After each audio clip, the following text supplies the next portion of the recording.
Hello guys, இன்றைக்கி வந்து என்ன பார்க்க போகிறோம் அப்படின்னா, எல்லாருமே வந்து பன்னீர் பட்டர் மசாலா தான் வந்து செஞ்சு சொல்லி கொடுத்துருப்பாங்க. நான் வந்து இன்றைக்கி பன்னீர் சோலை மசாலா வந்து எப்படி பண்ணுறது அப்படின்றத பார்க்க போகிறோம். அதில் வந்து பட்டரும் ஆட் ஆகும் கடைசியில்.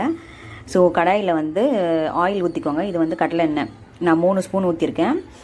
இதில் வந்து அந்த ஸ்பூன் இப்போ காட்டுவோம் பாருங்க, அந்த ஸ்பூனில் தான் வந்து நான் 3 ஸ்பூன் ஊற்றிருக்கேன். உங்களுக்கு வேணும் அப்படின்னா நீங்கள் எக்ஸ்ட்ரா கூட ஆட் பண்ணிக்கலாம், நெய்யும் வேணால் ஆட் பண்ணிக்கலாம். ஓகேங்களா? இப்போ வெறும் ஆயில் சூடானதுமே வந்து ஆனியன் வந்து நான் நீட்டாக கட் பண்ணி வச்சுருக்கேன். அதை வந்து இப்போ இதில் போட்டுக்கலாம். இது வந்து நான் வெறும் எதுலையுமே போடல, அதாவது கடுகு சீரகம் அந்த பிரியாணி அதெல்லாம் போடுவாங்க பார்த்தீங்களா, அதெல்லாம் நான் எதுவுமே போடல. இது வந்து என்னோடய ஸ்டைலு. எனக்கு வந்து சுத்தமாக குக்கிங்கே தெரியவே தெரியாது. அதனால தான் வந்து குக்கிங் என்னோடய சேனல் பேரே வந்து என்னோடய நேமை குக்கிங் பரதா அவங்களுக்கு போட்டிருப்பேன். எனக்கு என்ன தோணுதோ, நான் நிறைய பேர் வந்து நிறைய விதமாக சொல்கிறாங்க. பட் அந்த மாதிரிலாம் சொன்னால் செஞ்சால் எனக்கு வரவே மாட்டேங்குது. இது ஏன்னு தெரில. சில பேர் வந்து இப்போ கடலை பருப்பு ஊற வச்சுருக்கோம் பார்த்தீங்களா, வச்சு இதை முடிச்சிடலாம். தக்காளி இது வந்து பியூரி. இது எப்படின்னா 4 தக்காளி வந்து எடுத்திருக்கேன். அது வந்து பெரிய வெங்காயம் 1 நல்லா பெரிய சைஸு.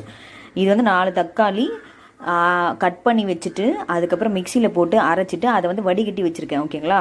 ஏன்னா திப்பிலாம் வந்ததுன்னா நான் சாப்பிடும் போது அது ஒரு மாதிரி இருக்கும், பல்ல போய் மாட்டும். அதனால் வந்து அது டேஸ்ட்டாகவும் இருக்கும் இந்த மாதிரி பண்ணிங்க அப்படின்னா. பியூரியை அரைச்சி வடிகட்டி வச்சுருக்குது இது. ஓகேங்களா? இப்போ அது வந்து வெங்காயம் வந்து நல்லா வதங்கணும், ப்ரௌனிஷாக ஆகணும். அதை ஃபுல்லாக வதங்கினதுக்கப்புறம் தான் வந்து நம்ம இஞ்சி பூண்டு பேஸ்ட் ஆட் பண்ணணும். ஓகேங்களா? இப்போ இதுக்கப்புறம் இஞ்சி பூண்டு பேஸ்ட் ஆட் பண்ணலாம். இது வந்து என்னோடய ஃபர்ஸ்ட் வீடியோ குக்கிங்கில், அதனால் வந்து கொஞ்சம் அப்படி தான் இருக்கும். பட் இது வந்து இதை ஒரே ஒரு வாட்டி ட்ரை பண்ணி பாருங்கள் எப்படி இருக்குது அப்படின்னு சொல்லி. இது வந்து இஞ்சி பூண்டு பேஸ்ட்டு நல்லா பெருசாக, சின்ன ஸ்பூனு பட் நல்லா பெருசாக எடுத்துகிட்டு அதை ஆட் பண்ணிக்கிறேன். நல்லா வதக்குங்க. இஞ்சி பூண்டு பேஸ்ட்டு போட்டிங்க அப்படின்னா தீய ஆரம்பிக்கும் கொஞ்சம், அதாவது அடி பிடிக்க ஆரம்பிக்கும் கடாயி. அதனால் வந்து நல்லா இது மட்டும் இஞ்சி பூண்டு பேஸ்ட்டு போட்டதுக்கப்புறம் மட்டும் நான் கொஞ்சம் நல்லா வதக்கிட்டே இருங்க. நல்லா வதங்கினதுக்கப்புறம் தான் வந்து நம்ம டொமேட்டோ ஆட் பண்ணோம். இஞ்சி பூண்டும் பேஸ்ட்டும் எப்பயுமே ஆனியனும் நீங்கள் ஒன்றா ஆட் பண்ணிங்கன்னா அந்த ஃப்ளேவர் வந்து செம்மையாக இருக்கும், அந்த ஸ்மெல்லே சூப்பராக இருக்கும்.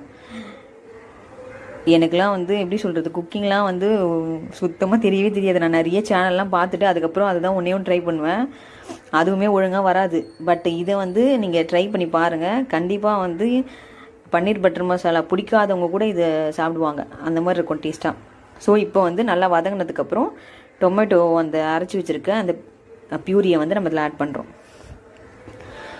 இது வந்து பச்சை ஸ்மெல் நல்லாயிருக்கும். அதனால் மூடி போட்டு நல்லா ஹை ஃப்ளேமில் வச்சுருங்க. ஹை ஃப்ளேமில் வச்சுட்டு நல்லா கொதிக்க விடுங்க. அது வந்து ஸ்மெல்லு போகணும், அந்த பச்சை ஸ்மெல் போகணும் டொமேட்டோ.